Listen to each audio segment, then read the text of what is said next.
इतिहास के पीजीटी शिक्षक प्रणव प्रियदर्शी द्वारा तैयार किया गया चैप्टर बाय चैप्टर जैक में आने वाले प्रश्न जो क्लास 12th के हैं तैयार किया गया है, उसी को मैं इस वीडियो के माध्यम से बता रहा हूं। उनको बहुत बहुत धन्यवाद जो उन्होंने समय निकाल कर महत्वपूर्ण प्रश्नों को तैयार किया है। इसके पहले हम लोगों ने और चैप्टर का अध्ययन कर लिया है।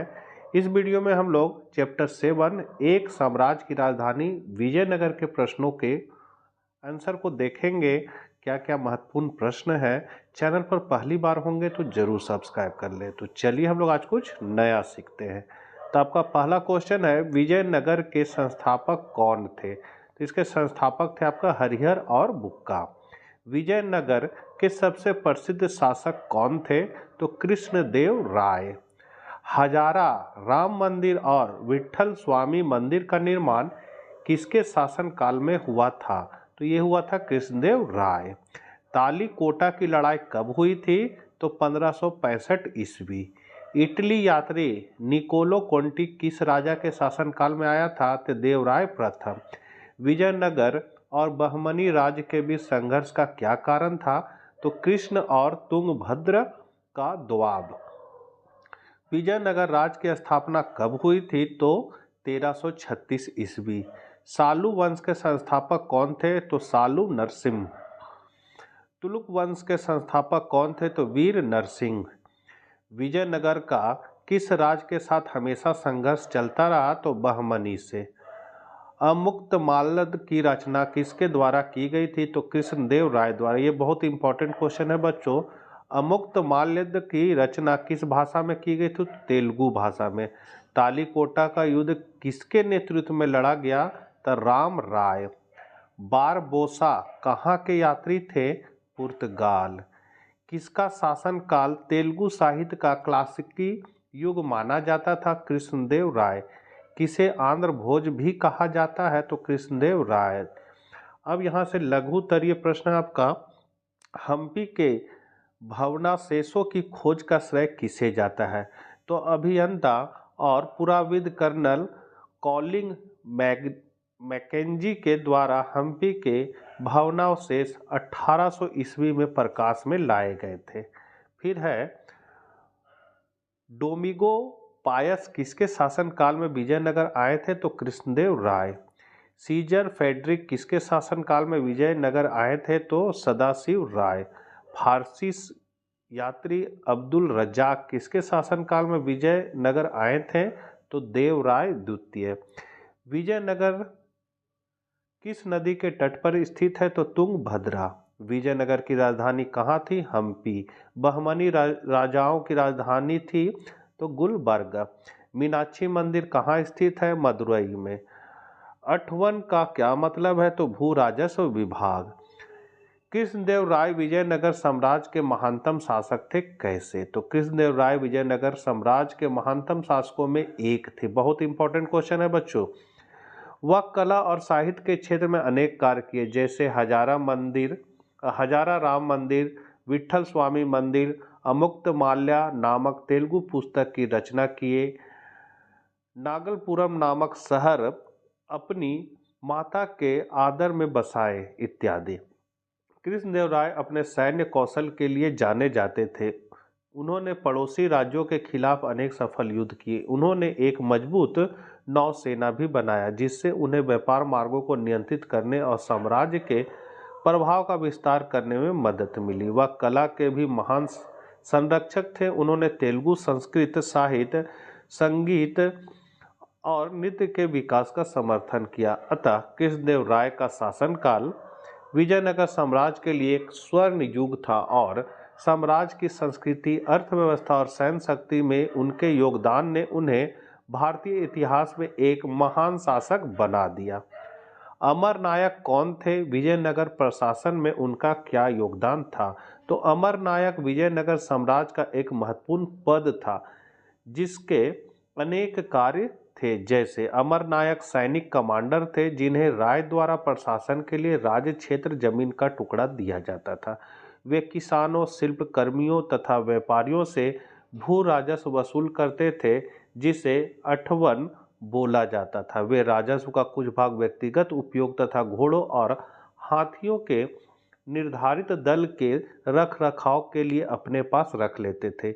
ये विजयनगर के शासकों को प्रभावी सैनिक शक्ति प्रदान करने में सहायक होते थे, जिसकी सहायता से उन्होंने दक्षिणी प्रायद्वीप को अपने नियंत्रण में किया। पांचवा है, अमरनायक राजा को वर्ष में एक बार भेंट भेजा करते थे और अपनी स्वामी भक्ति प्रकट करने के लिए राजकीय दरबार में उपहारों के साथ स्वयं उपस्थित हुआ करते थे। अगला है, इंडो इस्लामिक परंपरा में भवन निर्माण की मुख्य बातें क्या थी? तो इंडो इस्लामिक परंपरा में मुख्य बातें निम्न है। पहला, महल या भवन के प्रवेश द्वार बड़े आकार के होते थे। इंडो इस्लामिक भवनों में बड़े आधे अंडे आकार के गुंबद बने होते थे। दरवाजे एक खास शैली से निर्माण किया जाता था जो ऊपर में त्रिभुजाकार में प्रतीत होता था, जिसे मेहराब बोला जाता है। इन मेहराबों में सुंदर नक्काशी की होती है। चौथा है, विजयनगर की जल आवश्यकताओं को किस प्रकार पूरा किया जाता था?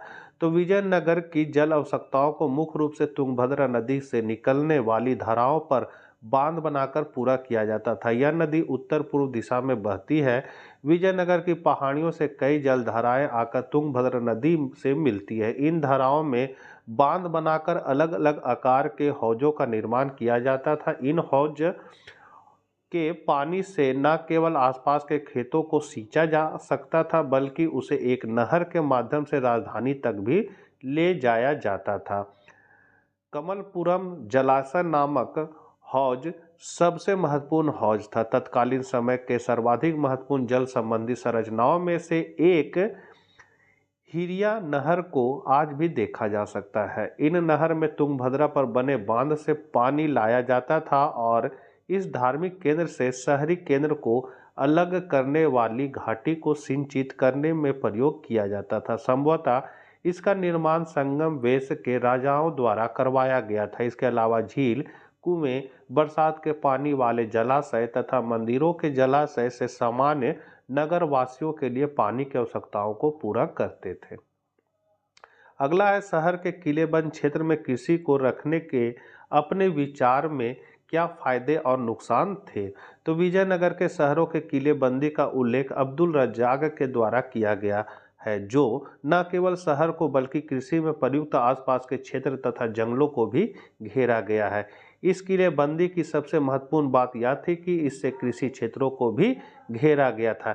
इसके निम्नलिखित फायदे एवं नुकसान थे। पहले फायदे हैं, मध्यकाल में विजयनगर प्राप्ति में घेराबंदियों का महत्वपूर्ण योगदान था। घेराबंदियों का प्रमुख उद्देश्य प्रतिपक्ष को खाद्य सामग्री से वंचित कर देना होता था ताकि वे विवश होकर आत्मसमर्पण करने को तैयार हो जाए। दूसरा, कई बार शत्रु की घेराबंदी वर्षों तक चलती रहती थी, जिससे बाहर से खाद्यान्न आना मुश्किल हो जाता था। ऐसी स्थिति से निपटने के लिए किलेबंदी क्षेत्र के भीतर ही विशाल अन्न का गोदाम बनाया जाता था। घेराबंदी से खेतों में खड़ी फसलें शत्रु द्वारा किए जाने वाले विनाश से बच जाती थी। अब इसके नुकसान है कि किलेबंदी करना अत्यंत महंगी थी। राज्य को इस पर ज़्यादा धनराशि खर्च करनी पड़ती थी। किलेबंद क्षेत्र में कृषि क्षेत्र होने के कारण घेराबंदी की स्थिति में बाहर रहने वाले किसानों के लिए खेतों में काम करना कठिन हो जाता था। घेराबंदी की स्थिति में कृषि के लिए आवश्यक बीज, उर्वरक, यंत्र आदि को बाहर के बाजारों से लाना कठिन हो जाता था। चौथा, यदि शत्रु किलेबंद क्षेत्र में प्रवेश करने में सफल हो जाता था तो खेतों में खड़ी फसल उसके विनाश का कारण बन जाती थी। अगला है, आपके विचार में महानवमी डिब्बा से संबंध अनुष्ठानों का क्या महत्व था? तो महानवमी डिब्बा शहर के सबसे ऊंचे स्थानों में एक विशालकाय मंच है जो लगभग 11,000 वर्ग फीट के आधार से 40 फीट की ऊंचाई तक जाता है। मतलब महानवमी डिब्बा जो है वो एक मंच है। ठीक है, मंच का नाम है महानवमी डिब्बा। ऐसा साक्ष्य मिले हैं जिससे पता चलता है कि इस पर एक लकड़ी की संरचना बनी थी। महानवमी डिब्बा से संबंध धार्मिक अनुष्ठान सितंबर एवं अक्टूबर के शरद माह में 10 दिनों तक मनाया जाने वाला हिंदू त्यौहार है। इस अनुष्ठान को उत्तर भारत में दशहरा, बंगाल में दुर्गा पूजा और प्रायद्वीपीय भारत में नवरात्रि या महानवमी नामों से जाना जाता है। इस अवसर पर विजयनगर के शासक अपने रुतबे, ताकत तथा सत्ता की शक्ति का प्रदर्शन करते थे। इस अवसर पर होने वाले धर्म अनुष्ठानों में मूर्ति की पूजा, राज के अश्व की पूजा तथा भैंसों और अन्य जानवरों की बलि दी जाती थी। नृत्य, कुश्ती प्रतिस्पर्धा तथा घोड़ों, हाथियों और रथों व सैनिकों की शोभा यात्राएं निकाली जाती थी। साथ ही प्रमुख नायकों और अधीनस्थ राजाओं द्वारा राजा को प्रदान की जाने वाली औपचारिक भेंट इस अवसर के प्रमुख आकर्षक थे। त्योहारों के अंतिम दिन राजा सेनाओं का निरीक्षण करता था, साथ ही नए सिरे से कर निर्धारित किए जाते थे। तो बच्चों, ये थे प्रणव प्रियदर्शी द्वारा तैयार किया गया चैप्टर 7 का महत्वपूर्ण परीक्षा उपयोगी प्रश्न जो आपके एग्जाम में आ सकते हैं। तो इसको आप लोग कॉपी में नोट कर लीजिएगा। आशा करते हैं वीडियो आपके लिए उपयोगी साबित होगा। मित्रों को शेयर करना ना भूलें। मिलते हैं नेक्स्ट वीडियो साथ। जय हिंद, जय भारत।